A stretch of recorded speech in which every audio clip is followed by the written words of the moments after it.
Good evening, and welcome to the workshop between the school board, the building committee, and the town council. The purpose of the meeting tonight is to receive, for the council to receive, the updated information on the progress of the building committee's work and the architect's work, and then we'll have an opportunity to ask questions and get clarifications of anything that we don't understand. And with that, I will open it up to Paul Cosell, who's the chair of the committee. Thank you. And thank you to the town council for having us here tonight. It's a pleasure to sit down with you, and it's a pleasure to talk to you about our project.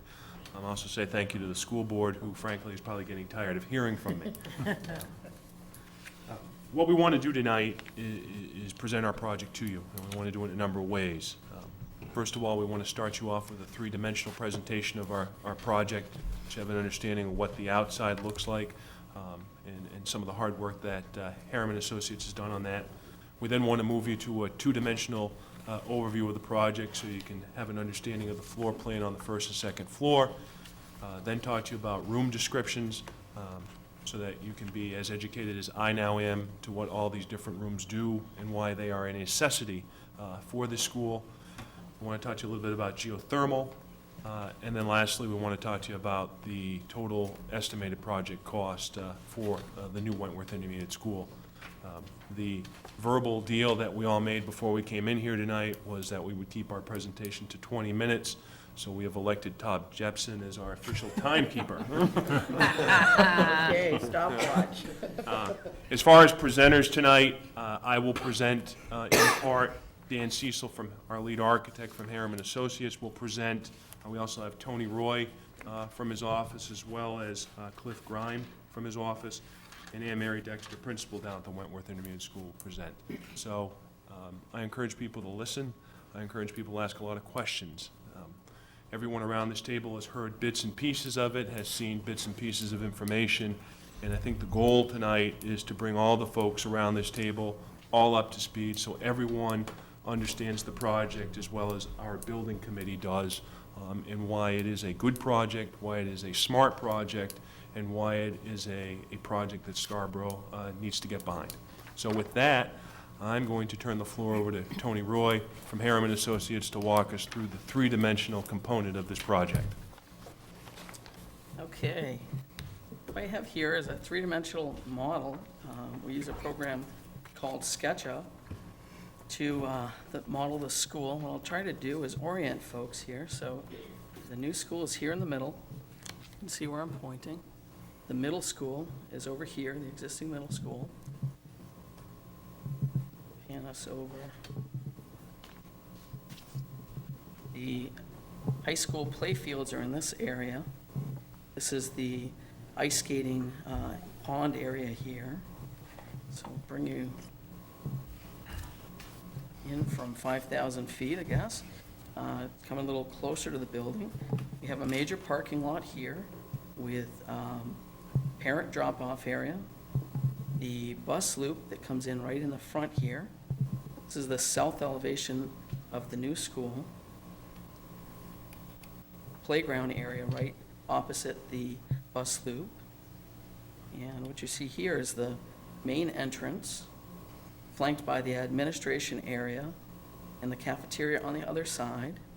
This box here behind that is the gymnasium, and that's surrounded by the kitchen area, some workrooms.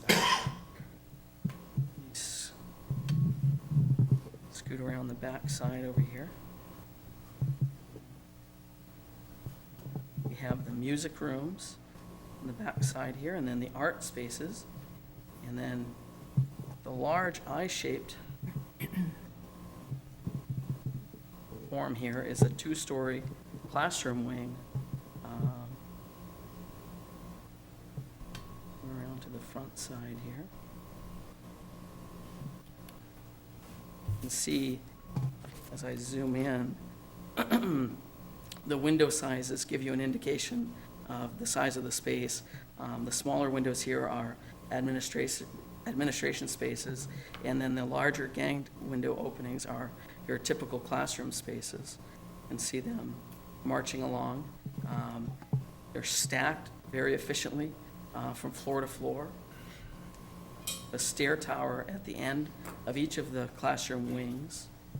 And then in between these two classroom wings here are sort of your specials classrooms, your OT, PT, speech, gifted and talented, those sort of classrooms. So they're equidistant from either of the two classroom wings to make it very easy to get to for all students. There's a large light well here in the center that allows natural daylight to get to all the classroom spaces on the inside of the courtyard. And at the end of the courtyard space here is the library that has that nice view into the courtyard space in the classrooms. Alongside the gymnasium here is this angled roof. This is actually a main lobby space, and we're showing a translucent wall panel basically that lets some natural light down into the main entry lobby and also into the gymnasium. And more translucent wall panels on this side of the gym as well to allow natural light into that space.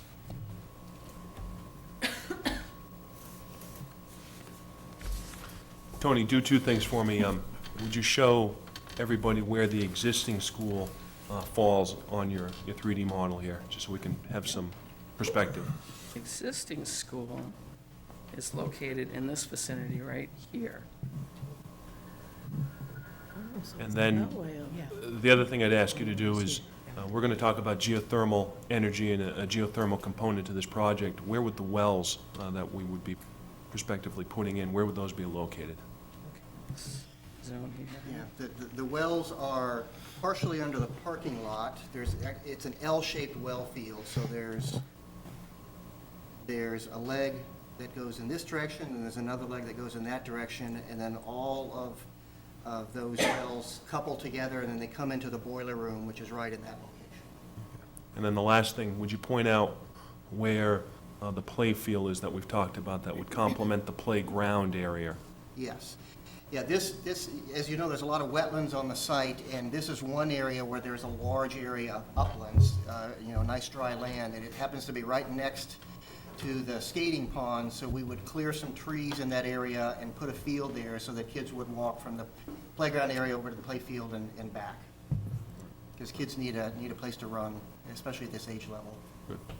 So that's a three-dimensional overview of the project. At this point, Dan, why don't you and Anne Mary walk us through, coming through the front doors and as to what the floor plan looks like? Okay.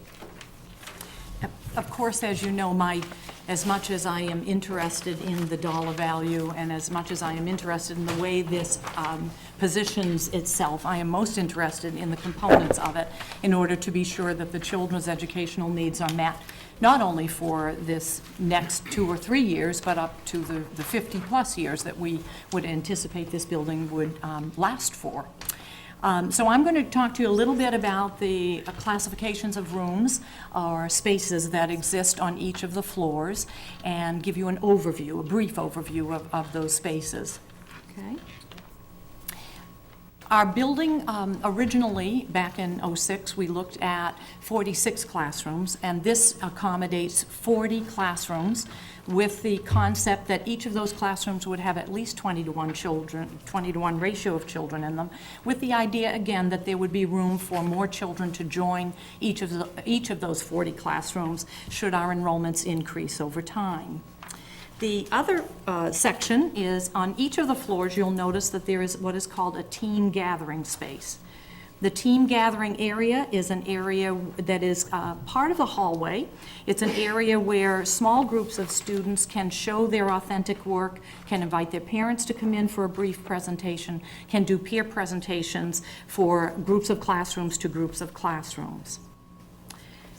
There are foreign language classrooms that are part of our programming. As you know, we've had a program at Wentworth, which is now being looked at as a K-12 program to increase our foreign language programming right from hopefully kindergarten right up through the high school level.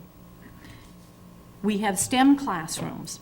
Each of the STEM classrooms, STEM stands for Science, Technology, Engineering, and Mathematics, and those classrooms are now being funded actually by the DOE. Those are classrooms that the Department of Ed is really interested in, and other agencies are interested in providing some grant money for.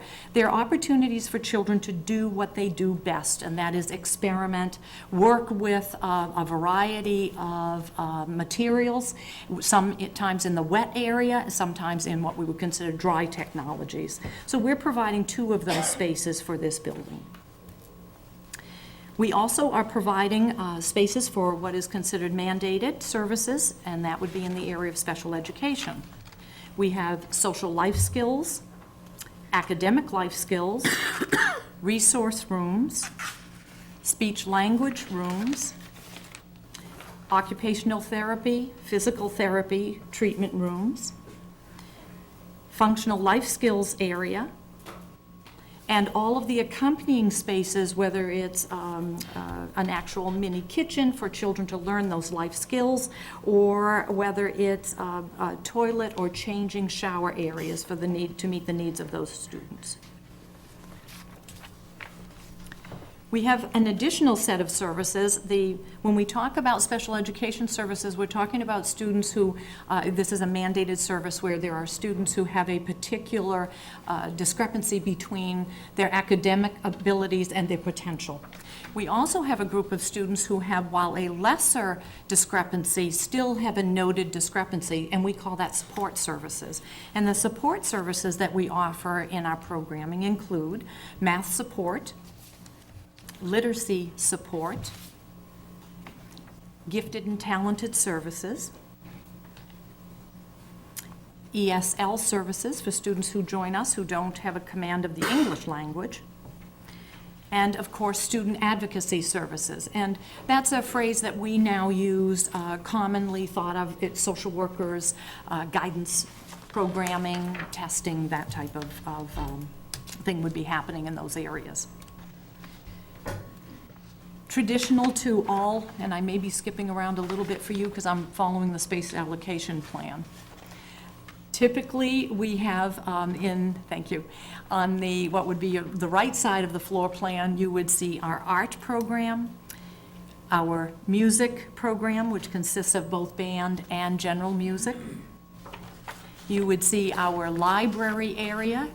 Most of us call it a library. The language that is being used now is Learning Commons because it's an expanded opportunity for children to use technology within the learning space, not simply go in to pick up a book and to walk out, but to gain research skills and to gain technology use, doing research skills, talking with another school, talking with a school in another country. It's a very broadened opportunity for staff and students.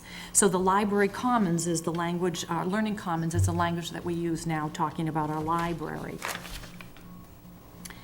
We have, again, on the right-hand side, physical education.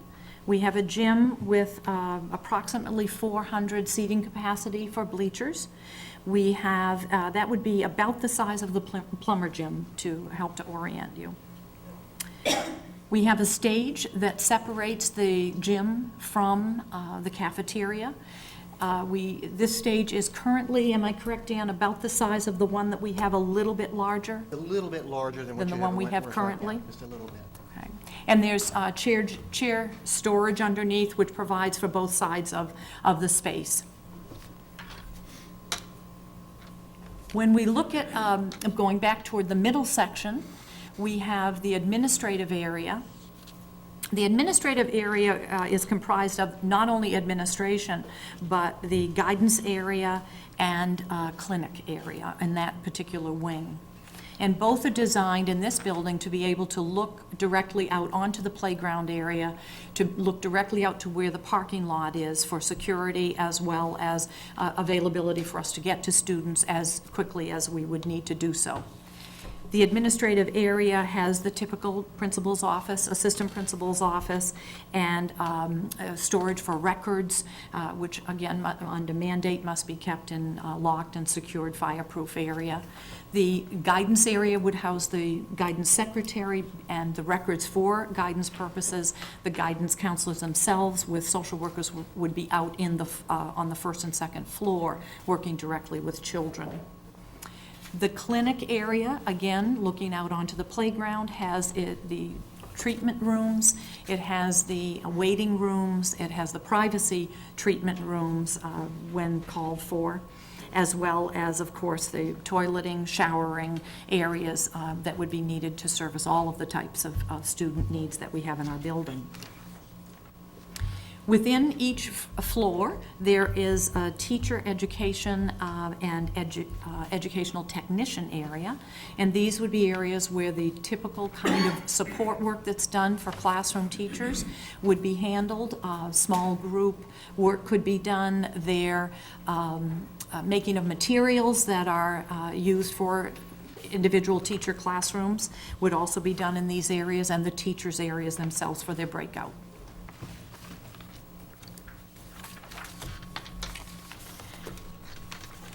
The kitchen area is off, and I think Tony had referred to this earlier when he talked about what appeared to be the flat roof area. The kitchen area and the cafeteria area, which we have mentioned earlier, I think it's important to note that the kitchen area, of course, is not only a serving kitchen for our students, but it's also a serving kitchen for community service programming. It's a serving kitchen for the three K2 buildings as well. And that would house, of course, the typical dry storage, freezer storage, the kitchen area, the cooking area, as well as what we would consider a 3-line system for children to move through 2 service areas with 4 registers for cashing in and out. Every school has to have accommodations for toilets. We are providing a variety of those in this particular setup because we have those that would be open for community service use. Those would be near the gymnasium.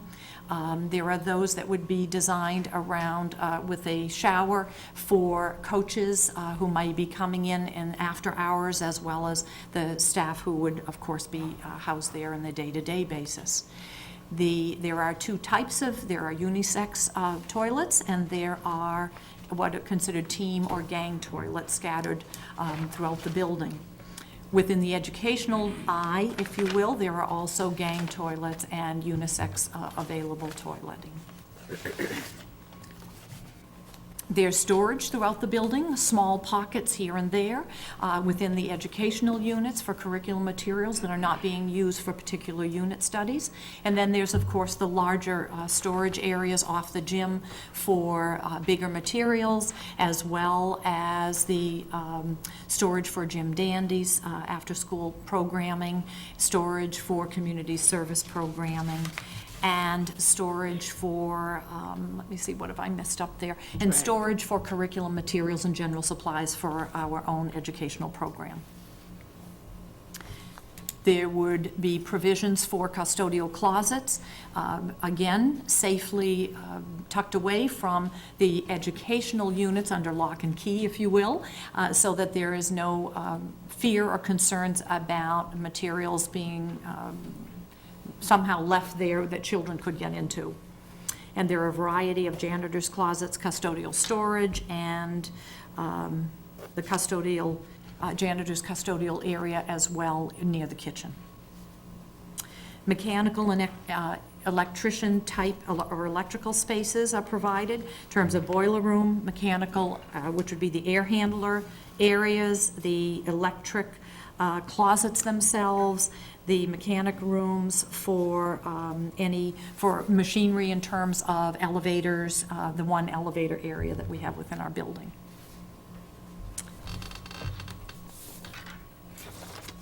When we look at the building, as you can see to the left, it is really the educational facility with the additional servicing of art, music, library, physical education type servicing on the right-hand side. There are secure spots within this building that I'm sure that somebody here will be speaking to at some point to show how the building can, from an economic standpoint and security standpoint, be closed down so that the instructional area would be under lock and key, while the other area would be open for community and evening use as well as summer use. To sum up our spaces, not only do we have the educational spaces on the left-hand side, but we also have what are considered district-wide spaces. The district-wide spaces would consist of high school track storage, a volunteer center, curriculum storage, which used to be the what you would call the Bessie School program, and curriculum storage for our own building. We are looking at moving the curriculum storage for the Bessie program into one of the classroom spaces for the time being, or perhaps moving it to another building. The curriculum storage for our own educational purposes, of course, would remain in our building. K-12 food service office, where there's a secretary and the food service director, are housed in our building as a district-wide piece as well. And then there's the community service component. That would consist of 2 classrooms, an office space for the 3 folks who are currently running that program, and storage for them for their immediate day-to-day use for a 3 through 5 program. Okay? Dan and Mary used up all your time, so but go ahead. Well, I must say that, again, I will say one more time, Mr. Kothel, while we talk about how important the square footage is, and while we talk about the efficiency of the building and all of those needs that are very important to the citizens and the dollar amount, it is very important to me that we are also remembering that this is a facility that is an educational facility for our children. So I hope you could indulge me for that moment so that I could share that information with you.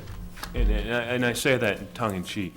I think a couple of points to point out to the council and the folks at home, and I can't say it enough. We have 40 classrooms in this building, and the design of this is to put 20 students in each classroom. And looking to the future, the idea is that we would be able to put an additional 3 to 4 students in each of those classrooms. So when we talk about square footage and we talk about uses, the idea is that with no change in the building, we could increase the number of students up to 120, 160 students. So that is, anywhere from 18 to 20% growth that this building will be able to take into account. And that translates into some of the things that Dan and I are going to talk to you about as far as some of the core portions of the building, some of the costs, because other parts of the building need to be ready for that potential growth so that you don't have to add on a half a basketball hoop, add on 3 more tables for the cafeteria, or add on 6 more bookcases to hold all the books or computers in the Learning Center. So, Dan, why don't you start? Okay. Go from there. Would you like to do geothermal after Yes. this, or do you want to do the geothermal next? Why don't we hit geothermal now? Okay. All right. Again, my name is Cliff Grime, and what I'm here to talk to you about tonight is geothermal for the school. And what I wanted to do, and you tell me if this is okay with you, is give you comparative cost data, and this is actual bid data. What we've been able to do is take 3 of our most recent schools that were built with more conventional systems and compare that to our 2 most recent geothermally heated and cooled buildings. We took the bid results for all the mechanical systems and compared them for you, so they're actual bid numbers. We actually then took operational data from the geothermal schools and the conventionally designed schools and compared those numbers for you. So you're going to be able to see the difference in cost between conventional heating and cooling system and geothermal heating and cooling system, as well as the difference in operational cost, and this is actual measured operational cost between those 2. So I'll walk down through that with you, and I do have some copies of what I'm going to present, and I don't think I have enough to go around this entire table, but I will leave what I do have here for you. We began looking at conventional construction costs, and we looked at the Geiger School in Lewiston, Buxton Elementary School, and the Idlehurst School down in Somersworth, New Hampshire. Those are all very recently bid and constructed projects. Those construction costs average for mechanical systems, and these are conventional, about $33 per square foot. What I will say is only about 7% of the total building area was air-conditioned in all three of those schools, just so you know that right up front. When you contrast that to the two schools that were just recently constructed and built that have geothermally heated and cooled spaces, and this is a 100% heated and cooled facility, both in Westbrook and in Durham, those costs averaged about $40 per square foot.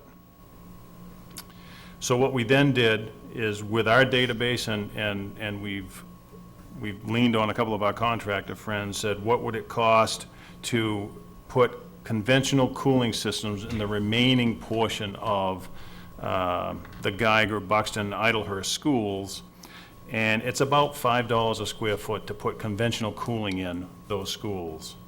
So when you got down to the bottom line of comparing first cost to first cost, you have $40 plus or minus, and we actually, in our analysis, bumped it up to $42 a square foot for geothermal. You have $38 per square foot on average for conventional heated and cooled. So the premium for geothermal is about $4 a square foot, just so we all know what that is. From an operational cost standpoint, we had the longest track record of information from the Kennebunk Elementary School, which is a recent school that we did down in Kennebunk. And we have just over 11 months of data at the Durham Elementary School, which is geothermally heated and cooled. And the difference, and again, Kennebunk Elementary School is conventionally heated, and about 7% of the total gross area of that school is cooled. The operating cost of that school is about $1.32 per square foot per year. The Durham Elementary School, all utilities, everything included, fully air-conditioned, is $1.25 a square foot per year. So if you take a look at what typical conventional cooling costs, operational costs, I should say, for Kennebunk would be, you'd be adding about 35 to 40 cents a square foot per year for cooling that building on a year-round basis. So at the end of the day, conventional, fully cooled, fully heated school is about $1.70 per square foot per year. Geothermally heated and cooled spaces that have operational data to back it up are about $1.25 per square foot per year. What that means for this project and your project is, if we use around 163,000 square feet, which I'm glad I use the same number that's up there right now. 163,000 square feet facility, it's going to be approximately $656,000 premium to go to geothermal. And your operating savings on an annual basis would be just shy of $74,000 per year. So it's around a 9-year payback if you wanted to make that investment. Thanks. Yep. Thank you, Cliff.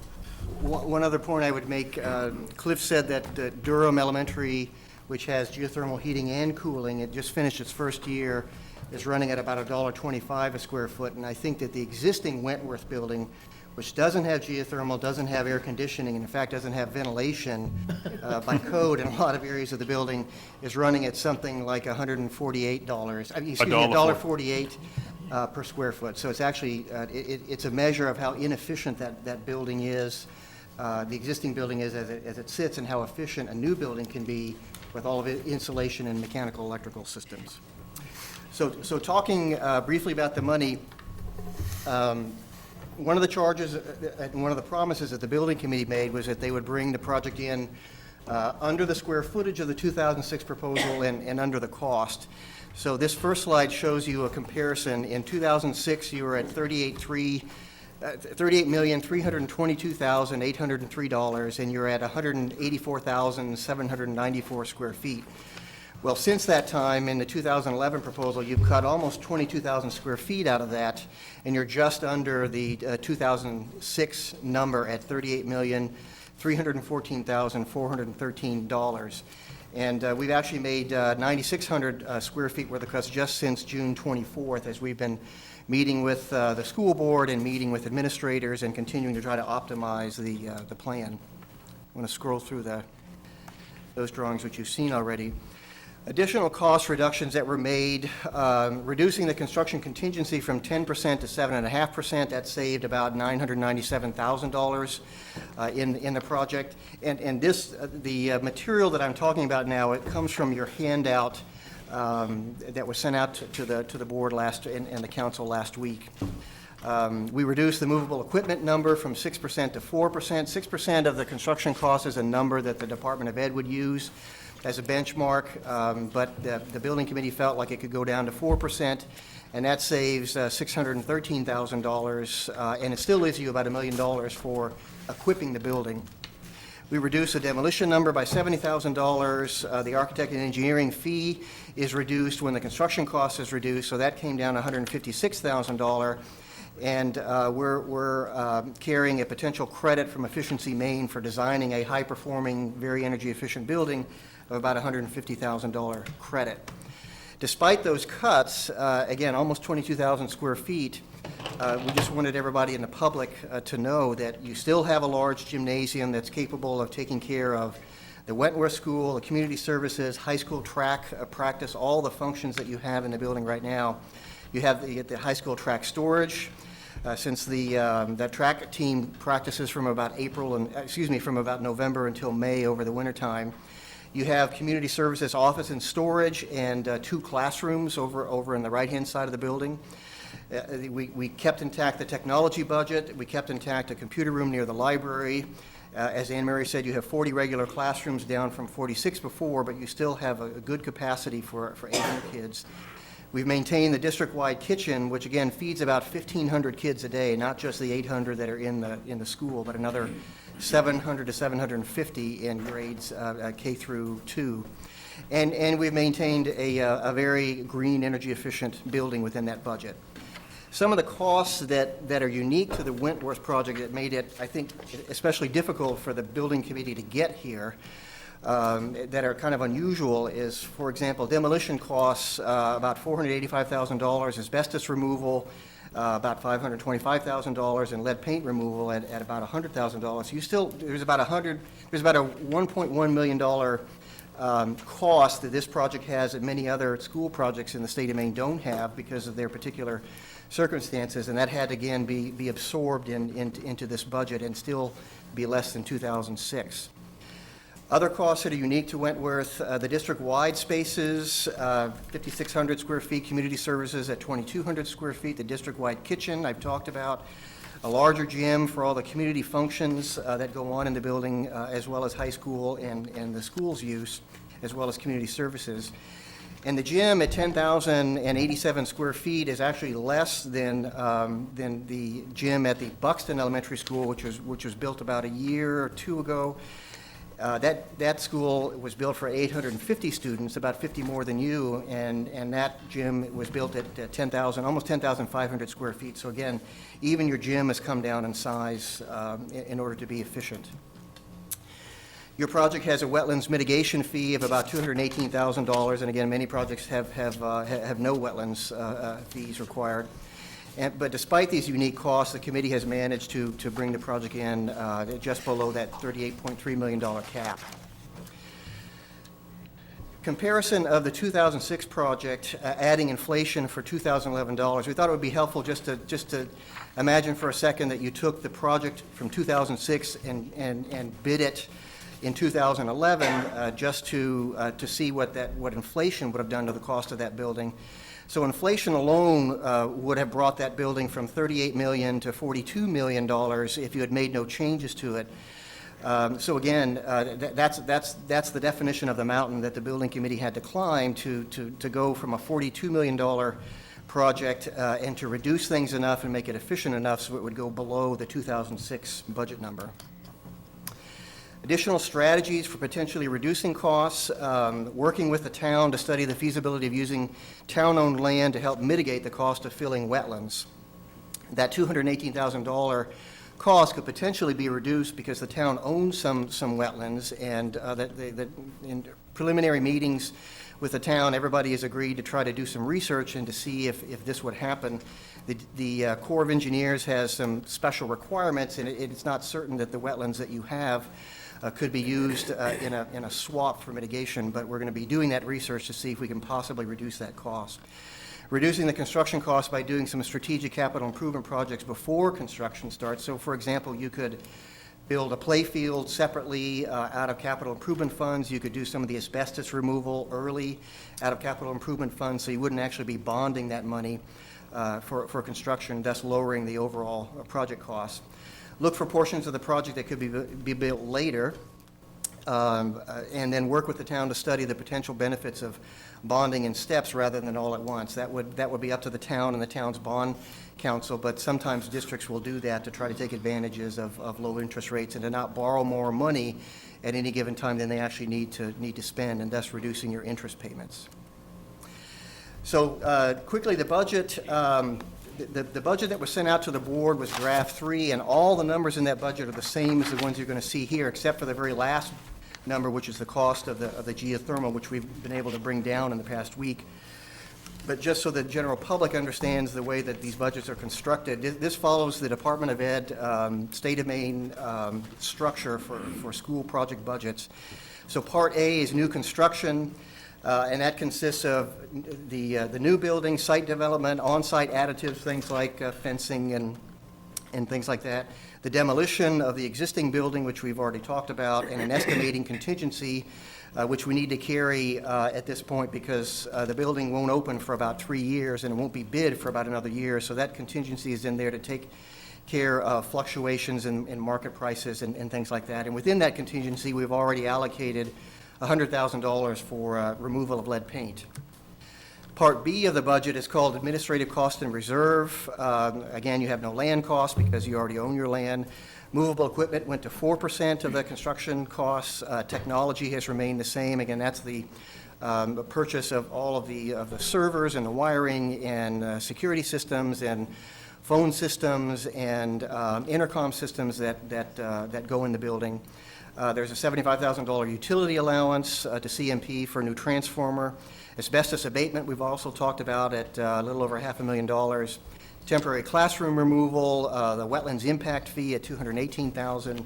Advertising, insurance, and legal, a lot of that is for advertising for the bids and legal fees that you'll incur during the cost of the project to review contracts and all those kinds of things, and then insurance.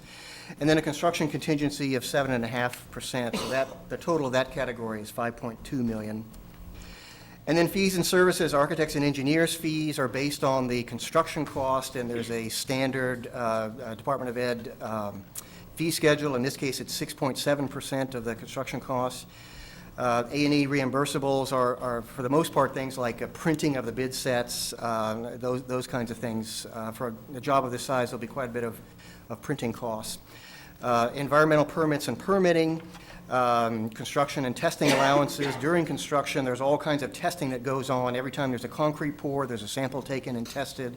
You test steel, you do all kinds of things like that to make sure that the quality of the materials in the building is what you've paid for. Commissioning at $90,000 is a process where the school department hires a third-party consultant to come in and review the architects' and engineers' drawings during the design phase as a peer review to make sure that they agree with the calculations and the design of the mechanical electrical systems in particular. And then they do special inspections during the construction period in order to make sure that things are being put together the way that they should. And one thing that they will do in your project is they'll take some infrared photographs of the exterior of the building once the walls go up to make sure that all the insulation on the inside is whole and proper in the way that it should be and that there are no gaps. And it's amazing how often you find small gaps in insulation that get covered up and that can affect your energy efficiency in the future, and this would prevent that. Survey soils and traffic, pretty straightforward. There's testing and consultants. And then what's called project support, which is a clerk of the works, a person who is hired by the school department to work full-time on site as the architect and the owner's eyes and ears. They have their own trailer, they take photographs, they document the progress of the job, and they're there to make sure that everything is happening properly on a minute-to-minute basis. And then the owner's rep is a person who would help the administrators with the mountain of paperwork that's going to be flooding in the owner's direction during construction. So that particular category is about just under 2.7 million. So the total is 38,464,413.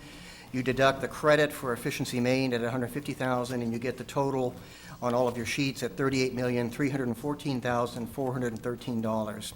Since the draft 3 budget went out to the board and the council, we've been able to lower the geothermal cost of the geothermal system from 3.1 million to 2.8 million by reducing the number of wells and slightly upsizing the boiler to take care of the building during the worst cold weather during the wintertime. And by doing that, we've saved $300,000 in total project, and the council has a detail sheet in front of them that breaks down that $2.8 million into all of its component parts. So next steps, this workshop tonight is an important one, and then there'll be additional meetings next week with both the board and the council. And at this point, I think we'll turn it back to Paul and answer your questions. Sure. Thanks, Dan. How are we doing on time, Todd? Double. On my old days, this would have been good billable time, so. I just want to make a couple of comments and give you folks a little bit of an overview of the history. If you take a walk back, Dan, go to your first page of the budget. You'll see that is draft 4. I'd like everybody in this room to understand a couple of things. Draft 1 of this budget is where we started. Draft 1 was a $42 million base school, full conventional air conditioning with a $3 million add-on for the geothermal, so $45 million. That's where we started with some preliminary numbers from Dan's office. At that point in time, there was a lot of head scratching, and I'm going to ask the papers to give me a pass on this one, but my first glance at this, it was a chicken bone lodged in my throat. But once you get over it and once you start understanding the numbers and you put this project in perspective, then you start to understand it better. What we did after that is we took a hard look at our square footage as a first pass at getting that number under control. And what we were able to do is we reduced the square footage down by essentially 10,000 square feet. So that, of course, led to some cost savings. That led to a reduction in budget. We then looked at a number of other things, and when we got to draft 2 and draft 3, we were then at a base school with full conventional air conditioning at $38.3 million, with the geothermal add-on at still $3.1 million. Today we come to you saying that we got the geothermal down to $2.9 million. Why I point that out is this is draft 4. As we go through this process, as Dan's office gets us from 5% drawings to 30% drawings to 40% drawings, that's when we start putting other cost-saving measures into place. That's when we look at our contingencies and refine them. That's when we can start drilling this number down further. So I think when we talk about a budget, what we are talking, and when I say this on behalf of the building committee, what we said to the school board, and what I say to you tonight, is we're talking about a not-to-exceed number. We're not done at $38.3 million. We're not done at $2.9 million for geothermal. There's still things to be figured out. For example, one of the things that Dan pointed to was the demolition costs. I would look at those numbers as placeholders on a budget at this point in time. $480,000 for demolition, $525,000 for asbestos, $100,000 for lead paint. It's high. Is it going to be zero? No. Is it going to be $200,000? No. Is it going to be under $1 million? I'm comfortable that we'll be able to get it there, but we need to progress further into the process. So when we talk about numbers tonight, And I mentioned this, the other night at school board, I would look at this as an outline, I would look at this as a ceiling, I would look at this as placeholders. The process needs to continue. And what I ask you, and I didn't ask this to the school board, but I'll ask them tonight, is have faith in us to continue to do our due diligence as far as this project is concerned. So that's the history on the number. I do want to comment just briefly on the floor plan. Dan, you want to go back to the color photograph of the first floor?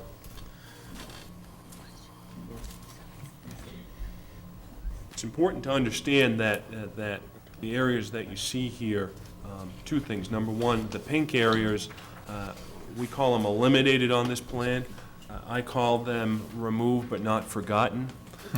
What we're going to be doing is, for example, the team gathering area, that's gone as far as our design is concerned. The K through 12 testing, that's going up to the high school. So when we talk about removal, we talk about removing from the project but not forgotten. And Anne Mary can describe this best, but I'm going to try to paraphrase it, is that the team gathering area, originally we had 4 of these areas located in the school. The question we posed to Anne Mary is, is there going to be a time where all 4 team gathering areas are going to be used simultaneously? And her answer was no. We said, all right, let's reduce. So it's a lot of that type of stuff that took place to get that number down to the 163,000 square feet where it is now. The other thing to understand is though eliminated, our project does not turn into Swiss cheese. What will happen is, once we reach a consensus with the board, with the council, as to what the final design will be, then poor Tony Roy goes back to work, and he's got to make all these pieces fit again into a general shape that you have there. So that's the important piece to understand as far as the floor plan is designed. We are not done. We have more work to do, but what we need from the board and what we need from the council is a not-to-exceed number at this point. We also need you to ask us a lot of questions so that we can answer them and try to get over what may have been some sticker shock as far as the number is concerned, but to have a good understanding of how we got there, where we go from here, and why this is a good project. Just like to add a couple more things, just make sure people understand. When Paul said, as this chart here shows, from 73 down to 63, the 73 was the first draft, which is a little over 10,000 down from the 06 number. So our first, because not only did we eliminate 6 classrooms in the structure, if you recall back to the original, we had a we've shrunk a lot of things to even start smaller than we were 5 years ago. Then in phase draft 3, I guess, between 2 and 3 is when we've reduced it even further, and that's why we haven't redesigned the figuration, but pretty clear that the structure of the building will still stay more or less like this. Walls will move a little bit to shrink it down the other 10,000 from what you see here, for again, some more cost savings. So I think that's a key thing to, I think another thing that, I think, like we said, we've added in here, we've talked along about community service. We want this community service space, which wasn't in the other one, how much can we get in? We certainly have classrooms and an office space. The other good thing about this design, if you look at it, I don't want to say lock, I guess I will say lockdown, but you can lock down the left and the right to, like they said, for security, so that right-hand side can be totally used weekends, weekdays, evenings, without having the disruption of general people just going through all the classrooms. So I think it's well designed on that. So I think, like Paul says, we're trying to come here to get the board and the council to figure out what the maximum number is, and obviously, even once we get a referendum, assuming it passes, we're still looking to minimize the cost to working with when we go to bid, et cetera. So I think it's come a long way, certainly from when we first started this thing back in October, and this process has been 10 times the effort and a lot of diligence, but a lot of good industry people in the town supporting this compared to, we've come a long way since '06. Tom and I met with Joanne and Paul last week, and one of the questions I asked relative to this reducing space and things is, based on projected enrollments over the next 10 years, is that space, reduced space, sufficient based upon those projections? Because one of the things I wouldn't want to see happen is what happened at the middle school, is that when you moved in, you ran out of space, and now we have portables there. And certainly, you know, pound wise and penny foolish, you know. So that was my question, and perhaps maybe somebody can answer that. Yeah, For I'll the let, general Anne Mary, public. why don't you answer that one? We have looked at those projections over time, and we've done our own version of an analysis to see how far down could we go, Judy, and we felt this was a safe place to go, that if we look out even 5 years, that we are safe within this number, that we can take a 20-to-1 ratio and increase it to a 21, 22, 23-to-1 ratio without significantly jeopardizing what would go on for children, which is obviously what I'm caring about here. So I think that in itself, I think we're safe with that. Upon opening, if we didn't have a room filled, for example, we would put a function in that room that perhaps as time went on might move to the high school, might move someplace else as our enrollment did increase, which I think it will naturally do over time. But I think we're looking at a long-term projection here and a very safe one for the community as a whole. And I think, I know that you've looked at it, and I just think that part of a presentation at some point between now and November is really important to help the public understand, who are going to be paying the bill, if they approve it, is we've looked at it. Here's our projections over the next 5 or 10 years as far as enrollment based upon the data that we have, and it's safe in that area. And the other question I had, again, relates to space. We talked about storage. And as we all know, people who have built houses or bought houses, you never build enough storage. Are you comfortable with the amount of space you have for storage at this point? Yeah, and again, I think one of the concerns that I have had is around curriculum storage and of the actual curriculum materials, as well as what we call general supply storage. And this definitely is providing for both of those spaces. And they are in an area where there's a delivery system where things can get in and out easily without going through the instructional parts of our school in order to bring those pallets of paper in and so on. So I think that part is well designed. I have to say, as a former teacher, and certainly as having lived as an administrator and having worked in a house myself, there's never enough storage, and you're absolutely right. But I think that we, in the days of technology, we're finding that storage is really being handled quite differently now. And one of the things that we did do, part of the due diligence of our committee, we went to other schools to see them. And one of the schools that we went to was the Kennebunk School. And I walked in and happened to see a person who had actually done some internship with us here in Scarborough.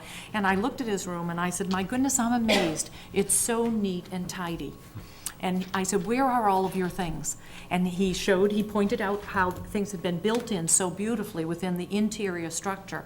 But he also said, we have so much available to us with technology now that we can bring life, educational, instructional life to children in that format. And this was the younger grades again. So I think that's going to be in our favor as well as we move our way through this process. Good, thank you. Counselor Also, Rank? the committee, the subcommittees met with the athletic director, we met with community services, we met with Jim Dandies, and the architect was present, and when we talked about storage spaces, the architect was right there. So it has been addressed multiple times with multiple committees and the architect. Yeah, I know it has, but I want John Q. Public to know that. Very good. Counselor Rancourt? Yeah, I, having been not as active on this committee as I probably should have been, but just time fleets. But I've been on many others. And I guess I'm looking at, my question is, not so much in the classroom spaces, Anne Mary, but in the, what I would call the enhanced, maybe other uses, like the cafeteria, for example. Can you tell me how many lunch sittings this cafeteria is designed for, and how many kids it sits at a sitting? We currently have a program that's designed with 3 lunch servings and very, very long lines. Right. And as you've certainly heard from the public, very small capacity to move kids through these lines. So we're really looking, and that was one of the pieces that I had in here, we're really looking at having 4 registers to move children through 4 lunch lines, so they can get through faster, they can sit down and actually enjoy their meal, as opposed to having the time start to finish be standing in a line. We'd be looking at an organization of 4 teams. So we would be looking at a rotation of 4 lunches, unless, again, the capacity is such that we could put approximately, you can help me, Dan, a third to half of the school in the cafeteria? Yes, but between a third and a half. Certainly a third of the student body would fit very comfortably. Half would be a little bit snug, tighter. but could be done. But Anne Mary's right. The biggest problem is the serving of the food and getting kids in and out quickly so that they have a few minutes to actually eat their food before they have to go back to Right. class. And that has to do primarily with the design of the kitchen. So we think we have enough budget and space in order to make that function properly. So that would be my concern, one of the, because I know that was a big problem at the new middle school. It seems to be an ongoing problem It is. everywhere. It is. The mechanics of getting kids fed and not having to start really early in the morning so that they're starving by the time they go home. And so that would be one of my concerns about your reduction in that area. I want to make sure that's really well thought out before you go ahead with that. I'm not saying I'm gonna not be supporting this or anything like that. I just want to make sure that's really given a thorough airing, because I think that always has been a bottleneck. Yes. And then, I also wanted to say that, on some of the other building committees I've been on, we also talked about the geothermal. And although it never passed because of the funds, I think if we were to go back to when we did build the middle school, and if we had put it in then, and think of the cost savings we might be experiencing today from when that school opened, I think it would be a real eye-opener to us all. Judy? Did you want to follow, can I follow up on your first question? And then Councilor Wood, Councilor Holbrook. It'd be, regarding the sizing and whatnot, I think, I look at it in the public, too, like the 2 different pieces. When you look at the middle school, one of the big problems was, you're right, by the time it opened, we were starting portables right after the fact. The cost problem with, when we tried to expand to the middle school, it's not just, you can't add, it's designed, you can add classrooms on it, but the core infrastructure is the expensive piece to expand. Correct. This school here, yeah, we have reduced 6 classrooms for cost savings and just, the change in enrollment and whatnot, but it's designed that economically, 20, 30 years from now, if you look at the 2 I's, Yeah. you can put 2 extra classrooms, 4 to 8 classrooms on those very easily. The core structures were designed to be more than adequate for this, but you could add some additional students on there.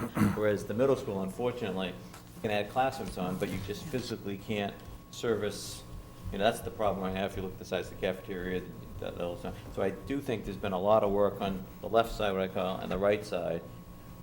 Good expansion 30 years from now if you need it, but the core has more. Now, maybe 30 years from now, you wouldn't be able to have all the other services in there because the school's, like 1,200 people, but it'd still be big enough for the kids, maybe not for all the other programs outside, but hopefully 30 years from now, we'd have other things going on in the town, so. Councilor Wood? Oh, thank you. Thank you for that comprehensive and very illustrative presentation. I really appreciate all the hard work everyone's put into this so far.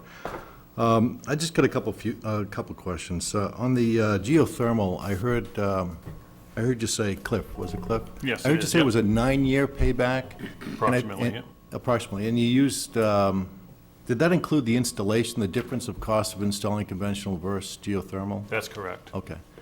And do you have models out there that actually have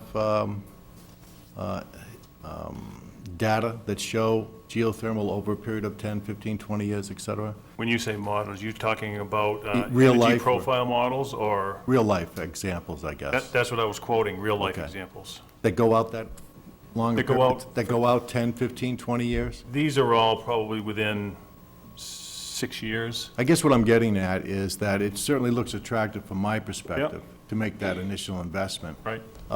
But do we have a lot of experience as to what we might expect in maintenance and upgrade, et cetera, 20 years down the road? Yeah. My first geothermal system was done back in the mid-90s. Back then, the industry hadn't really matured, and the equipment hadn't really matured to a point where it was robust enough for commercial application. Over the last 10 years and actually 15 years, it's improved dramatically. We have several systems at college campuses. Bowdoin College has had a geothermal system that we installed in their new dormitories, operating now since, I guess it's 2004. And they've had very, very good luck with that. And Jim Deemer or anyone on the campus would be able to attest to that. So I would say that I know that the equipment has matured and is robust enough now over the last 15 years since my first system was put in to stand up. And so I don't think that the maintenance costs are going to be any more dramatic than conventional systems. And quite frankly, because we're using wells as our heat sink, you really don't have any moving parts. You're just circulating water versus having condenser fans and coils to clean and things of that nature. So there's a pretty nice trade-off there.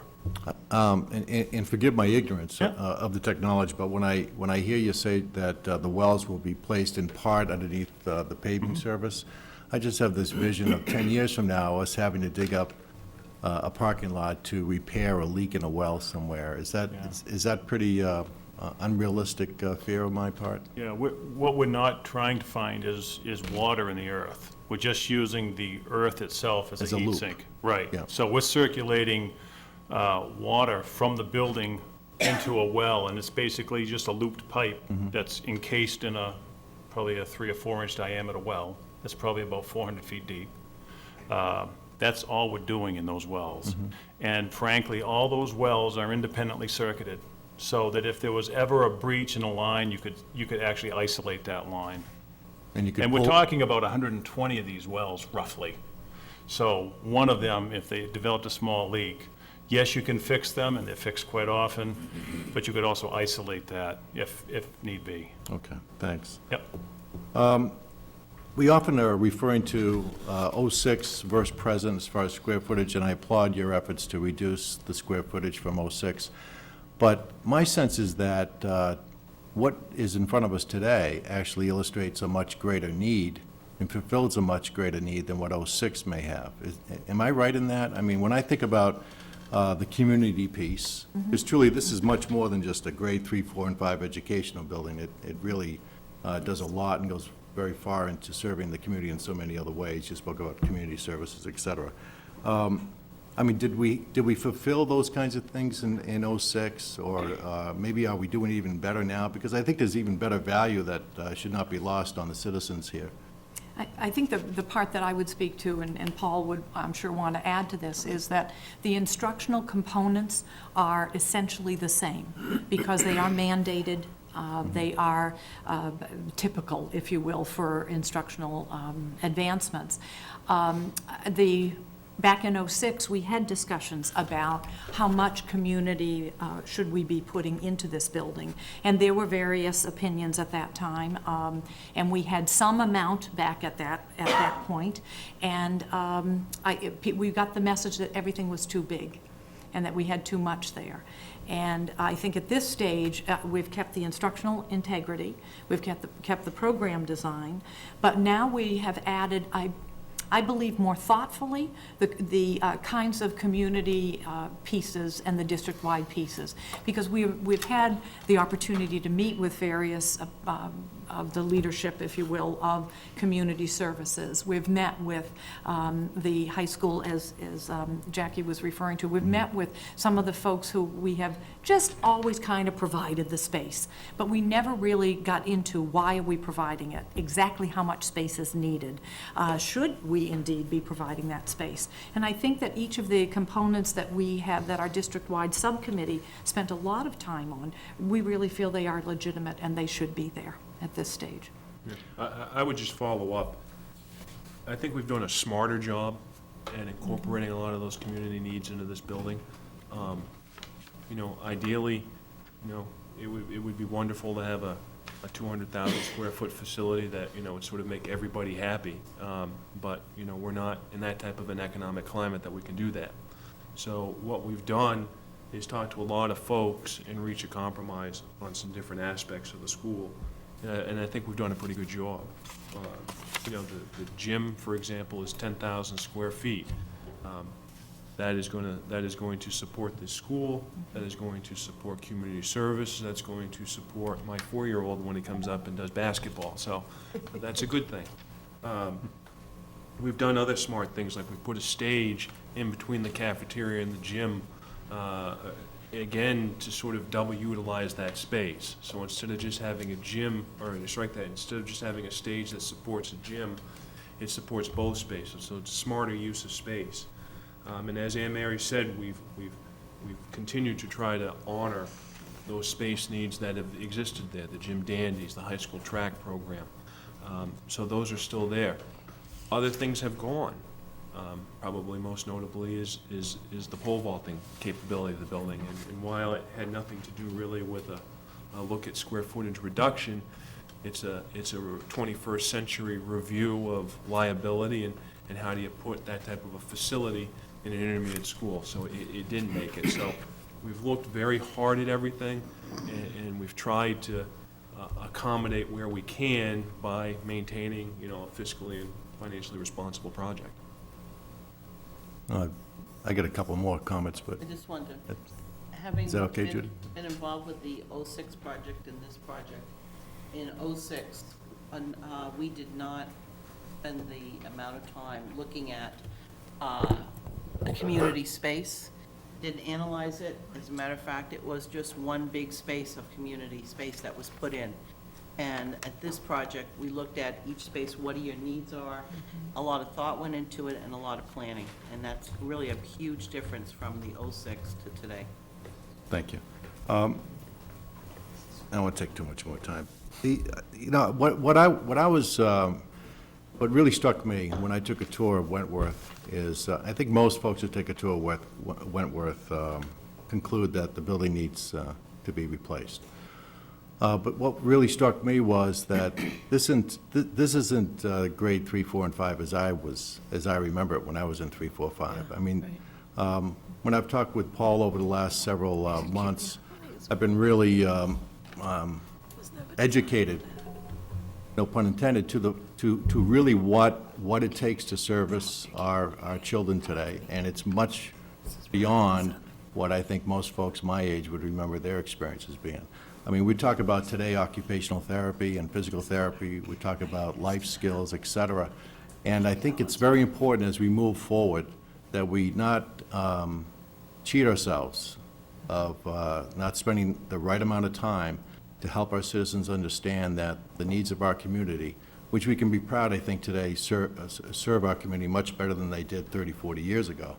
But we need to explain that carefully and thoughtfully to everybody. And that, in this plan, as efficient as you brought it to us tonight, I think represents well over 9,000 square feet for just those types of needs and services. 9,000 square feet that we wouldn't even be talking about, my guess is, 20, 30 years ago. That's right. And the other thing on the expansion, I too share everybody's concern about if we're faced with a population boom, if you will, and we see this beautiful landscape cluttered with portables.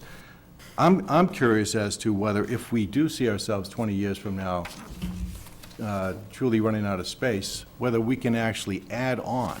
I don't mean fill space with and create new classrooms in existing square footage or existing foundation. I mean adding on to the building itself. Is there thought as to whether that's even feasible in this kind of plan?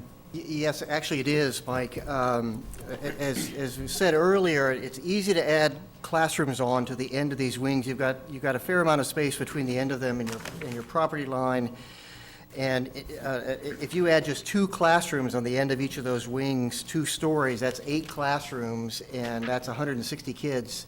So you can see that adding classrooms increases your capacity to take kids very, very, very quickly. Okay, so maybe you already discussed that, and I'm sorry, I misunderstood, but you're actually talking about bricks and mortar. Bricks and mortar. Okay. That Yes. was my point earlier. All right, very good, thank you. And like Dan said, it's designed so there's enough setback Okay. that we could put 2 or 4. I mean, certainly if you did 4, that's You could, 16. I mean, you could easily put several hundred more kids there in the future. If you wanted an intermediate school that big, I think that would be your question, is how big is too big. But so that piece is very efficient and very easy to do.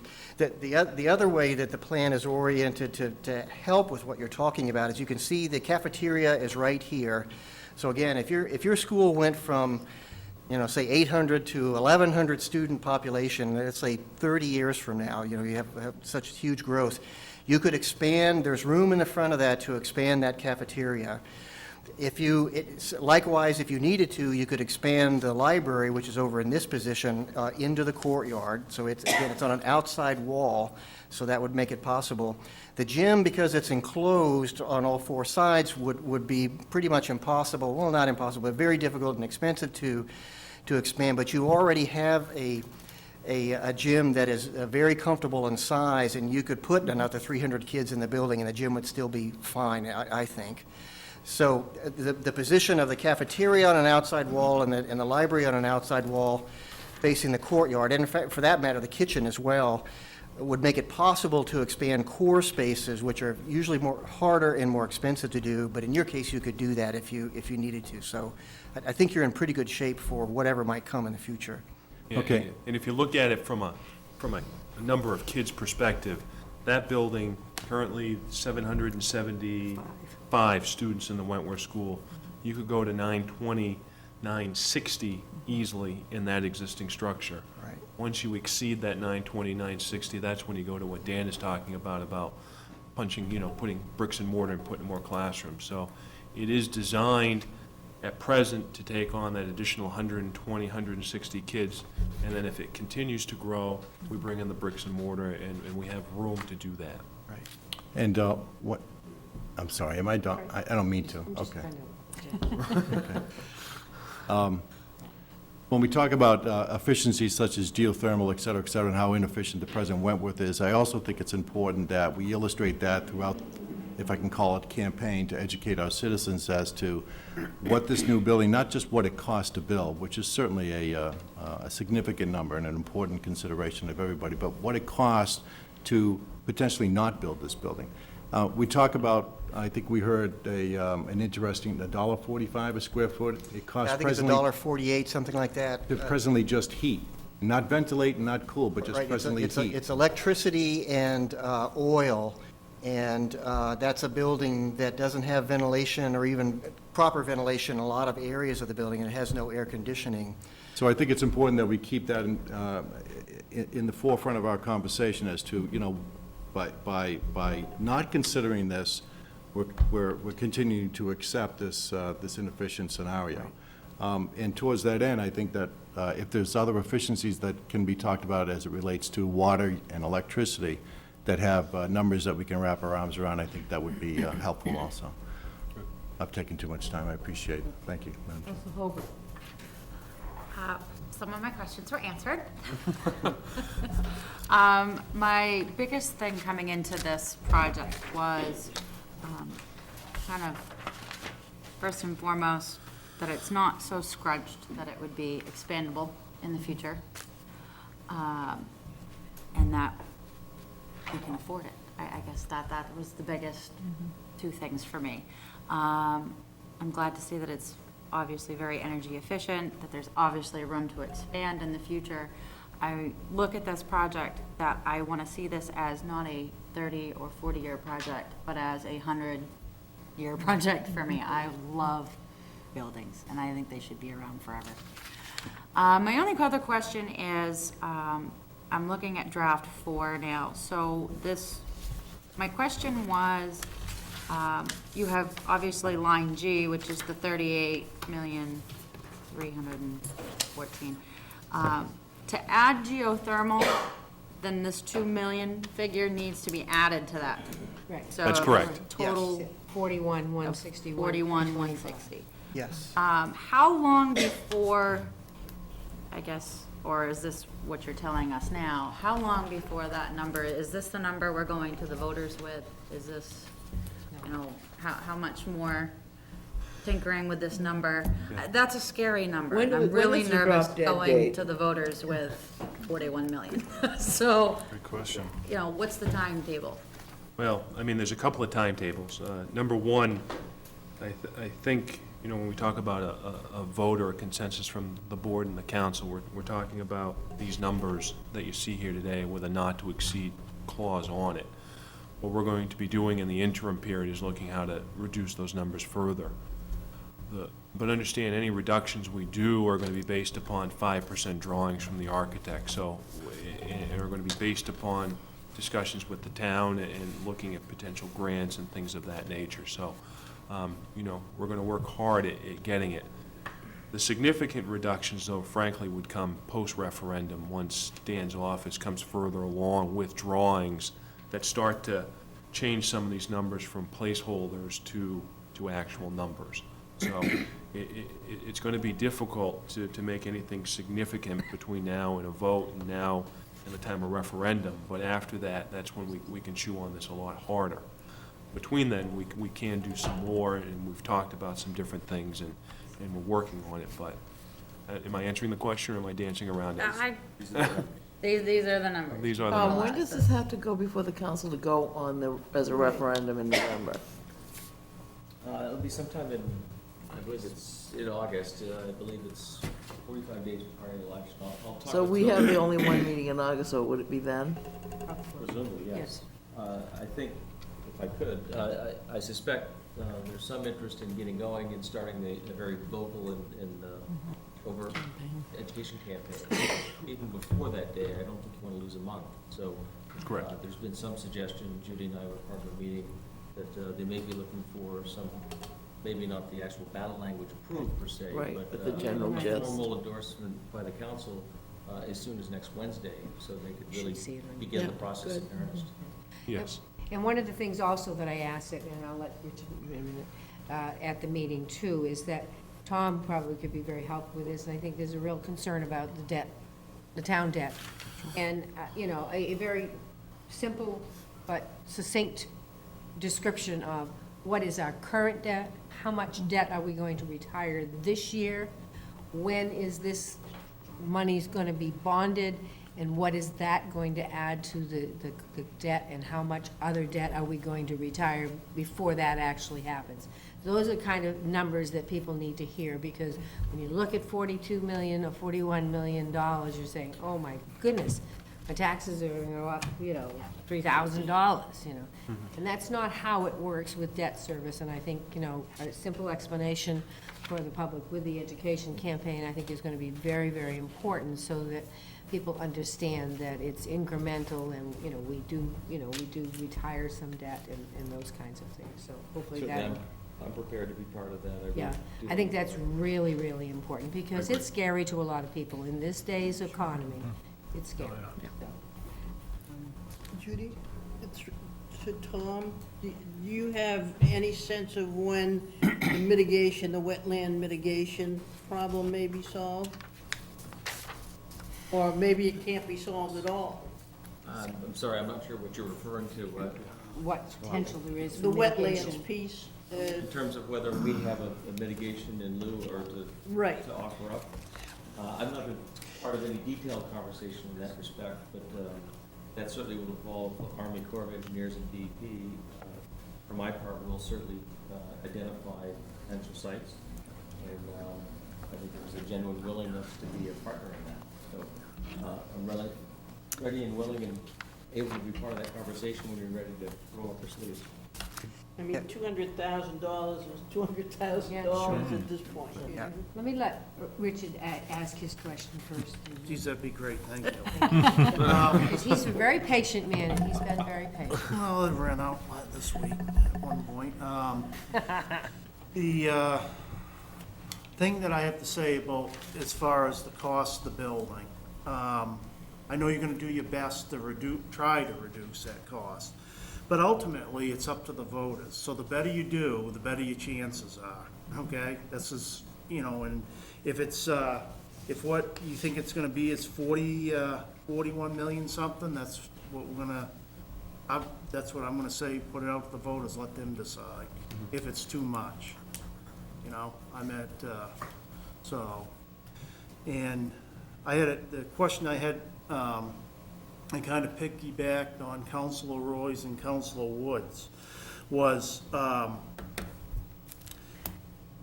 don't know who's real familiar with the 2006 project, but what was the actual student count that you were expected in the 2006? Was it more than 800? Yes. And, okay, so the question is... It was 900 at that time. Oh, so, but, But the okay. bubble has, right. So what I'm saying, it was 900. So, Yes. but this school could, you said actually could handle 960 if... 920, 960 without a Okay, problem. all right, good, yeah. And that school would be up over Well, 1,000. that answers my question, because I'm saying what happened? Why from 2006 are we reducing? You know, when we had to add outside classrooms and stuff, and like everybody else was concerned, is it the right size school? And I like the other questions that were answered that it is gonna, you know, you can add on to it later on down the road, which is, you know, looks like the right design to me. Thank you. Joanne, and then, I just wanted to remind people that the middle school, when the middle school was built, it was a state-funded project. yeah. And because it was a state-funded project, we were only allowed to project 5 years out from when we began the process. And back in the 90s, it was 91, back then, our projections were going up a little bit, but we never thought Scarborough was going to go straight up the way it did. And so we went back to the state in the middle of building and saying, look, the day we open up this building, it is going to be 605, and you have allowed us to build a school for 600. In the middle of building, they allowed us to build 4 more classrooms to accommodate the 605. So because it was a state-funded project, and you had to go by the projections of only 5 years, we had very little control in how big we could build that building. Where in this building, it's not a state-funded project, so we can look at how we're designing it and projections. And they made us cut down the core spaces, too. Yes. Yeah. That's some good information to be able to... Yeah, because we have a certain cap on building now, and because in the early 90s, I mean, there were houses going up like crazy, and so, we had the curve went right up, but right now, it's a little bit evened off, and it's almost on the downslope, so. Mr. Cole? Thank you. And I'm glad you mentioned, Judy, that you have Tom put together some numbers that will be accurate and responsible. I think the last time we did these 2 building projects, there was a lot of misinformation, and there was a lot of people throwing their own 2 cents worth in as to what they think the numbers were. They were crunching things, and it got very contentious, I think. We all remember that period of time. I think we need to have one individual who's driving what those numbers are, square footage, whatever we want to call it. So when a voter sees that number, they know they can rely on it as being accurate. Jackie before I jump onto that, I think one of the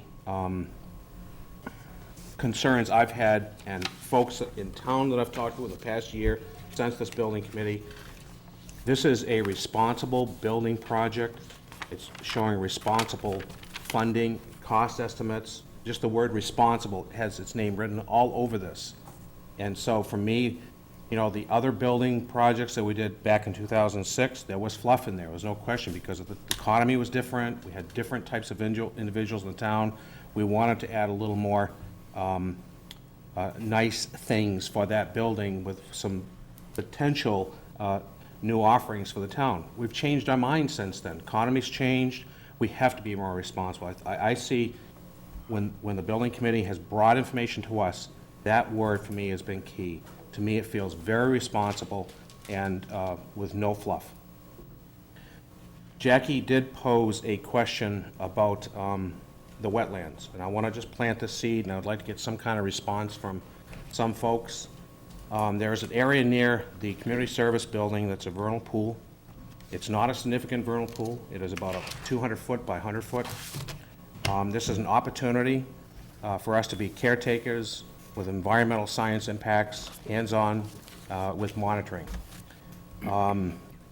We have an active high school ECOS program, students who are pursuing environmental science professions. We often in this town when there's new construction.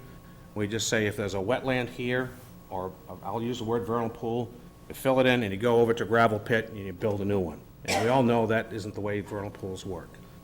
So I want to plant this seed with the town council. You guys did fund the inventory of this town.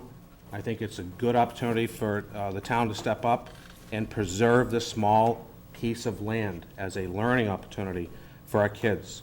It will build their awareness. They will become more informed. It'll plant seeds in those kids in that grade school as they pursue their life career. And just maybe, if they go into construction and building sciences, that it may have an impact about what it was like for them if they had that opportunity in that land to just see what they can do to preserve an environment as opposed to just clean the slate and fill it in. So I'm very concerned about that. You know, we've got an opportunity. Haven't heard a lot of discussion about it. I'm kind of bringing that forward to you folks in the town council, everybody in this room, to the town. It's really a cost-neutral effort if we just are very careful about it and put it in the planning. John, I can answer that. Go ahead. Well, may I answer his question? John posed this at the school board meeting in more of a statement, and tonight he gives it to us as a question, and I've given it some thought, John. I think what we do is, and I haven't talked with Dan about this, but when we put the final specs together as far as this project is concerned, we just put a special provision in the specs that say that this area be recognized. Well, first of all, we're not going to trample through it, but we can put a provision in the spec that it either be fenced off so that it's not to be damaged during the course of construction or anything. I mean, I think your concerns, John, as far as the construction is concerned, can be answered with a special provision. Yeah, and I think contractors today are very, very sensitive to this issue because they know that there are penalties potentially if you go and disturb something that wasn't meant to be disturbed, a part of the project, part of the permitted work area. So I don't think you'll have any trouble with that. The other thing can happen is we frequently meet with students during the planning process, and that can be K through 12, and talk about environmental issues or design of buildings or all kinds of things. And your site, you're right, has a lot of environmental educational potential. So all we need is a teacher who's interested in working with us to talk to kids about environmental issues and design of buildings, and we do that all the time, and we would enjoy doing that. Have you done that at other schools? Has there been an opportunity where they have pursued something like this?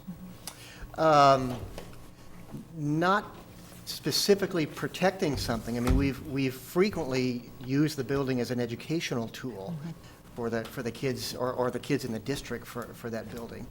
But we could certainly, again, we could sign an area, we could put signage up, and we can protect it in any way that seems to be required. I mean, you have other areas of the site that are even much more interesting, I think, environmentally sensitive, all within walking distance of the middle school and the intermediate school. So I'd like to continue on with another, and this, I didn't think to ask this question the last time we met and you guys did your presentation, but where we physically build the footprint of that school, where the classes are, can you describe the preparation of the land in order to put that footprint down? You have to go down, how deep, do you have to fill, what, can you talk to us a little bit about that?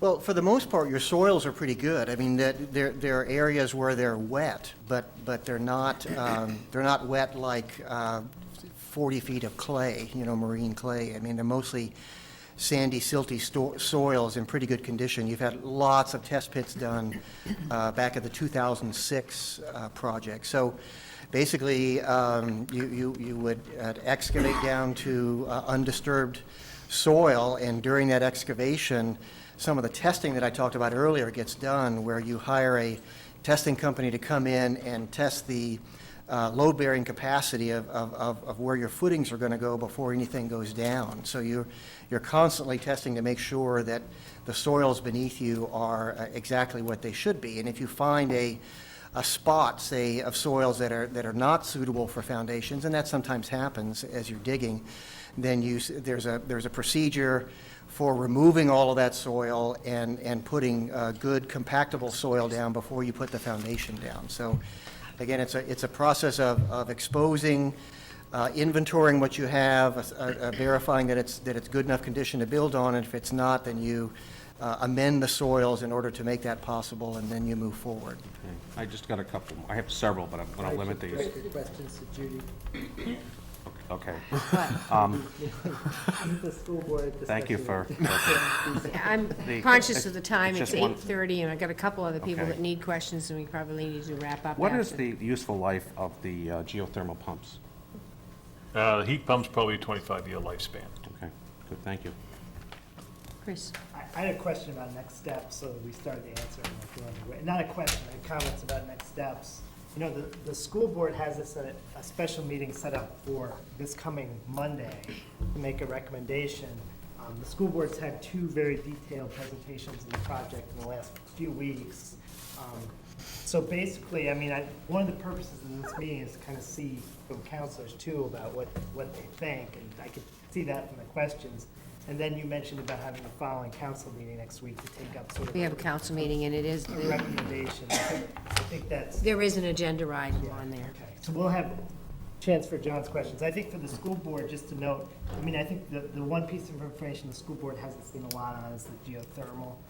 I think getting the financial analysis out to the school board and town council before we meet would be helpful in the details. But that's the one piece that we haven't covered as much at that level. I'm sure it's the same, but. And Carol? I just Council had Rankin? two, these are not probably major questions. One is, on the community services classrooms, are those to handle the No, the community services classrooms are specifically to handle the grades 3, 4, 5 after-school programming. the after-school Yep. program? And, Okay. and they're before and after, thank you. Okay, thank you. And I just also wanted to piggyback on what Joanne said. And we also, those additional 4 classrooms, by the way, were completely funded by the citizens of Scarborough. That's right. And we did have another wing, which we had planned, if the school grew, if the population grew, to be able to build on, and it turned out not to be done. And we did go to portables. So I just want to remind you that although we have great ideas, bricks and mortar always costs more the second time around. Yeah. Doing it right the first time is usually less expensive than adding on later. So I'm not telling you to do that. I'm certainly not wishing for a higher priced school, but think about, all those things should play into the decisions and the recommendation. Very quickly, on behalf of Councilor Alquist, he made a suggestion to me, and I passed it along to Joanne. Very often in these sorts of projects, you're able to boil this down to a per square foot cost. And I've not done the math, I can't do it in my head. But I suspect this is very similar and very much in order with other projects. It might be helpful for comparative purposes to rate this per square foot cost to other projects. And it'll be somewhat difficult to find exact replicas, but I think that number, that per square foot cost can be used across some different project types, and certainly your architects can help you there.